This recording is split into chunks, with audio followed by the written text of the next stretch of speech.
Everyone, Seth Meyers here, just continuing my studies on the 7 spiritual laws of success by Deepak Chopra. Yesterday I was talking about the law of pure potentiality and different ways we can access that. And today I was learning a little bit more about the law of giving. And it operates on dynamic exchange, so it's also called the law of giving and receiving. I just wanted to share a few passages with you, as well as some thoughts on the subject.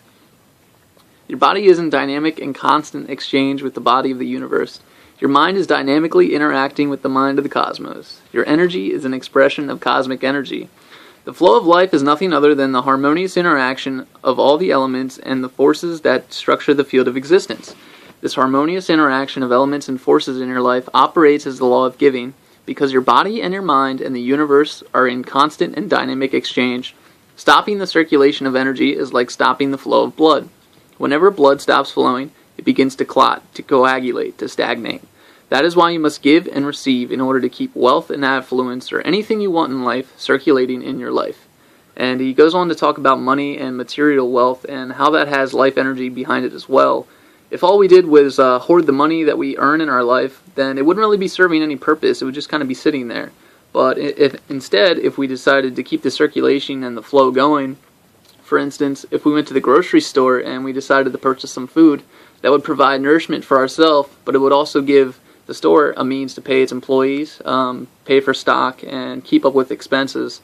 The same could go for a seed. If a seed never met the soil, it could never offer its natural intelligence to the ground, and that seed could never become a tree, and that tree could never have offspring, and that offspring would never become a forest. That seed would just remain in a state of pure potentiality. And Deepak goes on to talk about relationships and how every one of them is of give and take. Giving engenders receiving, and receiving engenders giving. What goes up must come down. What goes out must come back. In reality, receiving is the same thing as giving, because giving and receiving are different aspects of the flow of energy in the universe, and if you stop the flow of either, you interfere with nature's intelligence. The more you give, the more you will receive, because you will keep the abundance of the universe circulating in your life. In fact, anything that is of value in life only multiplies when it is given. That which doesn't multiply through giving is neither worth giving nor worth receiving. If through the act of giving you feel you have lost something, then the gift is not truly given and will not cause increase. If you give grudgingly, there is no energy behind that giving. It is the intention behind your giving and receiving that is the most important thing. The intention should always be to create happiness for the giver and receiver, because happiness is life-supporting and life-sustaining and therefore generates increase. The return is directly proportional to the giving when it is unconditional and from the heart.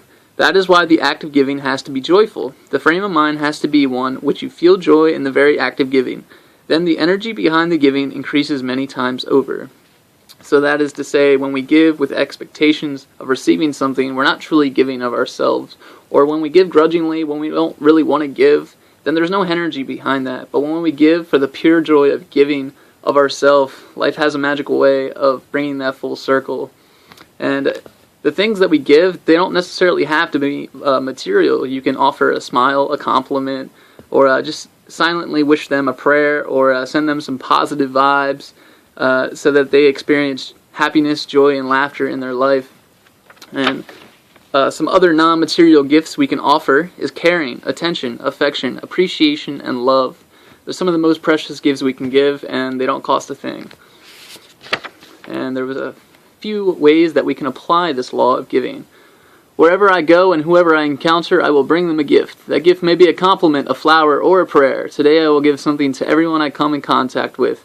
And so I will begin the process of circulating joy, wealth, and affluence in my life and in the lives of others. Today I will greatly receive all the gifts that life has to offer me. I will receive the gifts of nature, sunlight, and the sounds of birds singing, or spring showers of the first snow of winter. I will also be open to receiving from others, whether it be in the form of a material gift, money, a compliment, or a prayer. I will make a commitment to keep wealth circulating in my life by giving and receiving life's most precious gifts, the gifts of caring, affection, appreciation, and love. Each time I meet someone, I will silently wish them happiness, joy, and laughter. And that wraps up the law of giving. So I hope we can start applying this in our daily activities, and in each situation or every person we come across, we can leave them with something more than they had before, whether they know it or not. And I hope you guys enjoyed this video. If you found some value, it's like or comment, share if you'd like, And you can subscribe to my channel, and I'll continue to try to provide some value for you. And tomorrow's law is on the law of karma, of cause and effect. And if you'd also like to learn a little bit more about the law of giving, you can read the blog post that will accompany this video. Thank you guys for watching. I hope you enjoyed it. Take care and have a marvelous day. Namaste.